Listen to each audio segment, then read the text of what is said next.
those two venues. Welcome to Ask Me Another. Such a pleasure to have you. Thank you for having me. Now, I have to ask you right from the beginning. You auditioned for Glee right out of high school, but technically, you didn't get the part. No, I didn't. No, Kevin McHale got the part that I was auditioning for. Bastard. So how did you get on the show? Bribery. They just thought I was so awkward. They thought, we need that in our show. And so they wrote me a part. They wrote you a part. And the part they write for you, I mean, I don't know how much pressure you felt because your role, Kurt Hummel, was a openly gay character in high school. Yeah. And that was very groundbreaking. 2008 television, even groundbreaking. It's crazy how different the world was back then. Yeah. Really, it's nuts. Yeah. Yeah, so did you hear that and go, oh my God, this part was written for me? I'm jumping at that chance? You know, I was absolutely terrified because I come from a place where gay kids are used as pinatas. So I was very, very scared. But I thought, oh, what about the award potential? And then And how was playing that role? How did that change your life? I mean, I'm here. Yeah. Other than that's nice. money, I didn't join the circus, which was my plan B. I was just going to be a bearded lady and hope I would pass off. But no, I mean, it opened so many doors for me, and it's the reason why I was able to become a writer right off the bat, and yeah, I got some nice genes out of it. But that's interesting. So, I mean, the series ends, and right, so you have this amazing television career. I'm sure you were flooded with offers for other television, movies, perhaps, but you really wanted to go deep into the writing. Yeah, you know, it was after 6 years of, the best way I could describe the Glee schedule was like being in a constant tech rehearsal. You know, it was just like dance rehearsals, singing this. Sometimes we get calls at 3 o'clock in the morning and saying, hey, your call time is at 6, you know. So after that, you know, a career where you can do most of it in your pajamas is very, very appealing. So I've been doing that for a little bit. And have you been writing your entire life? I mean, you're very prolific. So do you remember when you first started writing? Yeah, I was a little kid. I was very, very detailed in my storylines with my action figures. Okay, wait, what action figures? It varied. It varied. Sometimes it was Batman, sometimes it was Spider-Man, whatever the mood was that I was going through. I would get like one of the little Barbies from McDonald's, and she'd be like the damsel in distress, which is completely anti-feminist now. I think that was like my first experience writing, and I tried to play with my friends, and they'd always go off book, and I'd get so fussed. I'm like, no, Spider-Man is not doing that. I told you what the storyline was. So that was my first taste of it. So you would would you write down these storylines? I would at the end of at the end of every session, I would write out a list of credits, and I like Spider-Man as, you know, thug number 4. I don't know why no one else saw those. I don't. Yeah. Wow, who's thug number 1 in that story? Probably Optimus Prime or some Ninja Turtle. Sure, yeah. Right, yeah, mix them all together. Right. So this best-selling series, The Land of Stories, centers on Alex and Connor, twins, who enter the fairy tales kind of by accident after receiving a book from their grandmother. Yes. Okay, They inherit a magic storybook that sucks them into the fairy tale world. And this idea, like, for you, what was the appeal of writing fantasy and particularly diving into fairy tales? Oh, I think I just was so uninterested in reality. I was like, there's got to be something better than this. And I really just, as a kid, my sister was sick, so it was a really great way to escape. I'm so glad I did it. Yeah, and what do you, like, revisiting fairy tales as you did through these characters, like, what do you think the importance is of retelling these fairy tales that we all know in so many different incarnations? Well, so we only think we know them. I mean, so many people don't know the original Brothers Grimm versions, which were meant to terrify children. Right, dark. Like in Snow White, like the evil queen tries to kill her 3 times. Like first with the poison comb, then with a corset, and then with the apple. Which, I mean, after the comb, I probably would stop answering the door myself. But that was like, that was the lesson. It was, if you meet a stranger and they cause you harm, don't go near them again. And like with with Red Riding Hood. Like I think she actually, no, the Little Mermaid. She doesn't. In the original version, Little Mermaid doesn't marry the prince. She kills herself because the prince marries someone else. And it was supposed to teach young women, don't throw your lives away for the first guy that picks you up off a beach. Thank you, Hans Christian Andersen. Yeah. But no, it's not like if we just incorporated those more into life, I think kids would be a lot better off. Now I know this is all fantasy, but the character of the grandmother that gives the twins this book that ends up fulfilling this great fantasy idea where they go into fairy tales. That I feel like is a little bit of reflection on your life because your grandmother plays sort of a pivotal role in your writing career. Yes, my grandmother was my very first editor.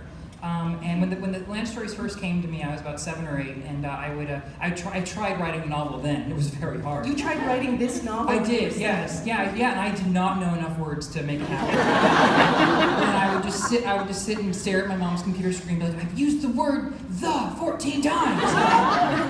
And so I'd print it out, and every time I finish a chapter, I would print it out, and I'd ride my bike over to my grandma's house, and I'd give it to her, and she'd grammar check it, she'd spell check it, and if she liked it, she'd put it in a pile on her table, but if she didn't like it, she would crumble it up in front of me, toss it in a trash can, and say, Christopher, you can do better. She was a smoker, that's why she talks. And so, as a child, I mean, how did that feel? Did that, I guess... It riddled me with complexes. I'm sure that's probably why I became an actor in some weird, I need praise. But I think she still was the toughest editor I've ever worked with. But I think it really kind of set me up for real life. That's amazing. Did she read, the books that we now know as the part of the series? Oh yeah, she reads them. Yeah, she reads them on her iPad, or she waits for the large print. And it's great because she's getting older, so her memory's getting kind of bad, so she can reread them, and it's like so she reads them back. Does she give you feedback? Oh, of course, yeah. She's always very particular about how I portray grandmothers in my writing. And I remember when I did this movie called Struck by Lightning, where Polly Bergen played my grandmother, and she demanded casting pics. She was like, do whatever anyone but Jane Fonda. She said, she's a Republican. Yeah, it makes no sense. Republican. Yeah. Right. That's how it all works. So now we have the final book in the series, Worlds Collide. You've decided that this is it. We're ending this series, even though I'm pretty sure that if you just, decided I'm going to write another 20, people would read them. Why end it? I think it's just there's a good time and a place to end things, and I don't want things to I didn't want to stretch it out until it was just so thin there was nothing there. So I wanted to end it at the right time when I felt like it was a good time within the story. I think that's now. Yeah. Do you have? But it's going to another life. Because yes. There's going to be a movie. There's going to be movies. Yeah, so I'm very excited about it. Movies. All right, I said movie. You said moving movies. pictures. See? Yeah. You wrote the screenplays? I'm writing it now. Yeah. And I'll also be directing, which I'm so excited and terrified, but in a good way. Yeah. Is your grandmother going to be involved in casting in any way? No, it's funny because it's the biggest news of my whole life, and I call her up and I tell her, and she's like, "Yeah, I knew what happened." I was like, "All right." Yeah. Right. It's like you can't get the full big praise. No, but then she gets on her Facebook and just brags and Yeah.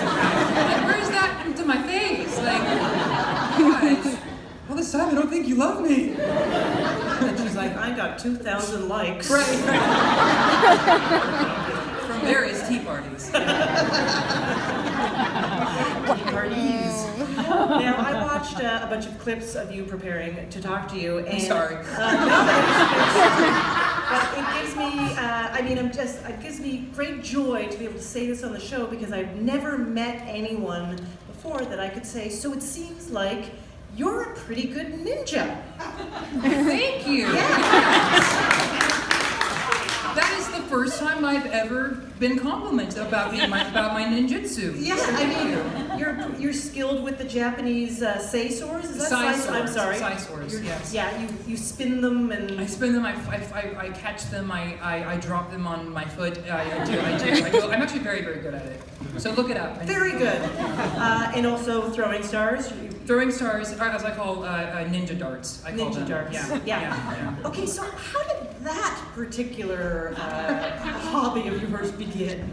I was a really big fan of Xena Warrior Princess.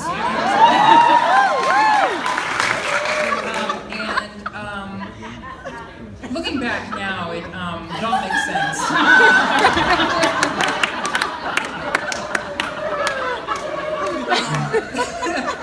And, I never want to, be with her or Gabrielle, but I wanted to be them. Sure. And Gabrielle had the Sai swords, and I was like, I want to do that. And Electra, and I think Raphael, the Ninja Turtles, and so I just really wanted to learn. And with the first job I ever got was this little student film called Brussels Fish and the Sausage and Eggs Incident, where I play a kid that gets bullied and gets his balls whacked by a towel, which is on YouTube forever. I used that paycheck, which was about $20, and I bought me some swords. Where do you buy these swords? eBay. Okay, of course. I don't think it was legal, but it's eBay. Yeah. What's done is done. Yeah. Okay, so then you buy them, and where do you look for instruction for? You don't. Self-taught. Okay. I broke a few vases and dented my mother's coffee table, which she never let me forget. Yeah. Do you have like I think of ninjas and I think of the black bodysuit. Oh yes, yeah. I do have one. I have not put it all together, or maybe I have. Exactly. Mm-hmm. Yeah. On set in between. In between, takes? yeah. I actually have in my house. I have a costume closet because I love Halloween. So it's actually on a hanger, just waiting for the day, when the time comes. Pull it up. Well, maybe as a director, maybe that's how. Maybe that's actually a good way to intimidate people. Yeah, just right. Like being dressed like a ninja. Just with the star in one hand. You get with the sword in the other. Yeah, demand respect. Yeah, that's right. That's what Margaret Thatcher said. That's what Margaret Thatcher said, I believe. Chris Colfer, are you ready for your Ask Me Another challenge? I think so. Yes, you are. I don't know if I'll ever be ready, but yeah, I'm here, so let's do it. That is, I believe, the mantra of the ninja. Chris Colfer, everybody.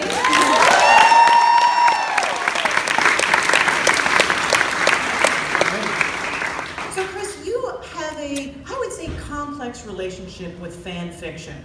Yes, I do. I do. It's an abusive relationship. Oh gosh. There's a lot that has been written about you. Yes, there has. Yes, and I use lightly. Yes. Yes. And you wrote a book called Stranger Than Fan Fiction. I did, yes. Which is I'm part of the problem. Yes. Which is not about you, but it's sort of you use, I guess, your own experience as a jumping off point. Yeah, exactly. Yeah, it's about a really uppity actor who gets invited on a road trip with 4 mega fans, and he shocks them when he shows up, and they think it's going to be a dream come true, but it's just the biggest nightmare ever. Right, because reality is rough. Yeah, right, exactly. What's the weirdest, or one that comes to mind thing a fan has asked you to do, like go on a trip with them? I'm sure appear at their, I don't know, weddings or something like that. Oh gosh, yeah, I get requests all the time. I think the weirdest request I've ever gotten was sign my baby. And like plopped it down on the table, and the baby's like looking at me like, don't do it. Baby's letting me know this, that please call Child Protective Services. Yeah, nothing beats that. I can't, that is the creepiest thing ever. I wonder how old that baby is now. If it made it, Or what other signature it has on it. It has like Beyonce on his forehead for the rest of its life, but Beyonce wouldn't do that. No. Maybe Solange, but not Beyonce.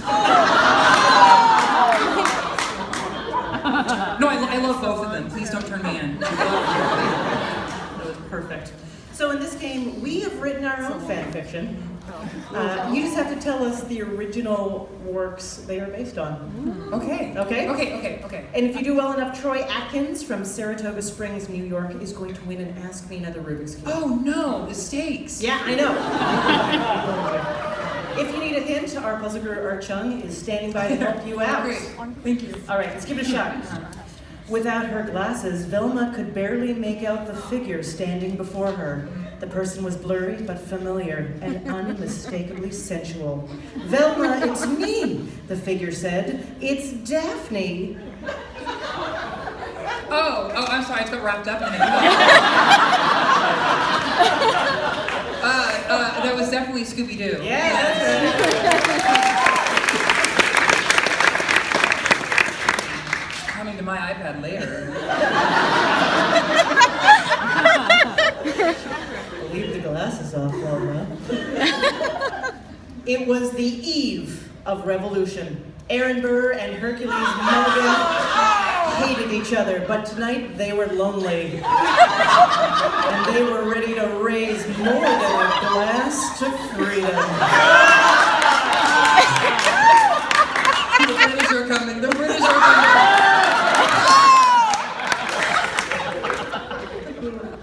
Oh, okay.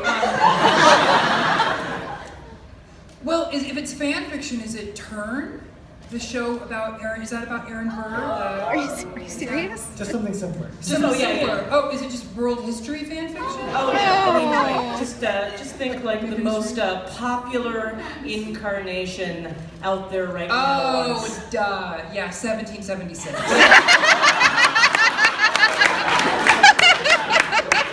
The musical. Definitely. You know, I keep forgetting that there's fan fiction about musicals too. But yeah, Hamilton. That's Yeah, what yeah.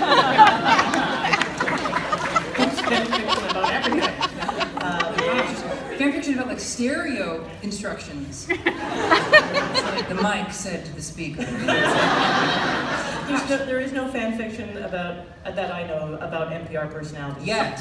Yeah, there's no like Ophira Eisenberg and Edith Your Totenberg doing definition for cross. S-word or S-town.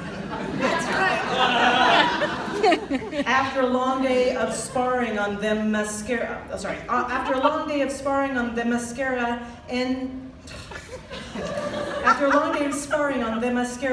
Antiope and Diana were exhausted. What shall we do now? Diana asked. They exchanged a knowing look and spent the rest of the night reading to themselves quietly. Aren't they related? Like, aren't they mother and daughter? They're reading to themselves quietly. Quietly. Well, I mean that's Wonder Woman, I imagine. Yes. Right? Okay. Yes. That was a feminist I'm a little concerned how good I am at this. Well, you know, I think this next one Yeah. is really going to tell me a lot I about know. you. Okay. Okay. Everyone said a water type and a fire type could never fall in love, but Squirtle and Charmander didn't care about society's rules. Oh gosh. Well, Pokemon. Yes. I was gonna say orange is the new black, but Yes, it's true. Don't Google Squirtle.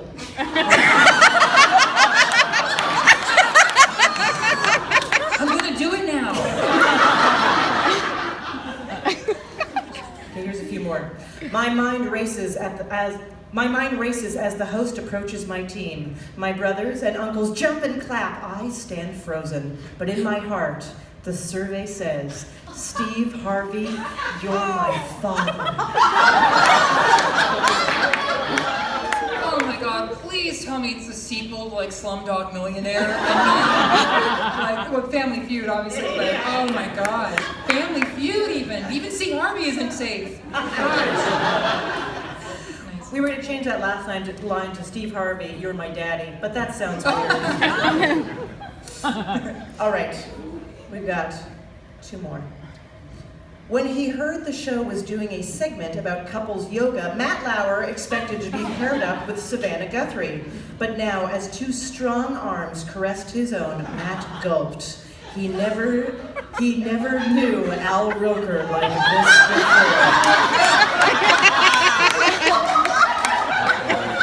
God, I'm seeing these people tomorrow.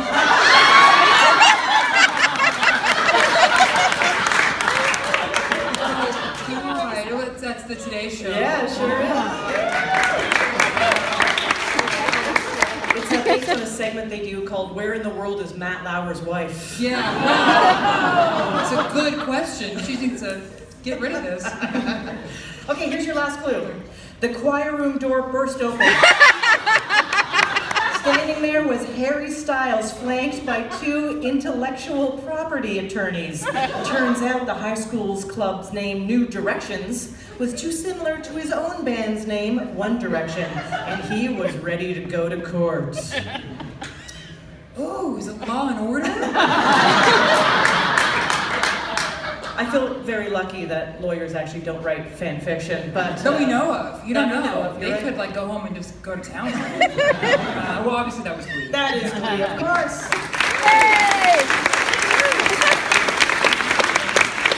Yes, you did pretty smashing on that. Puzzler Thanks. Archung, how did our special guest do? Chris got them all right. Congratulations to you and our listener, Tori Atkins. Each one ask me another Rubik's Cube. Yes!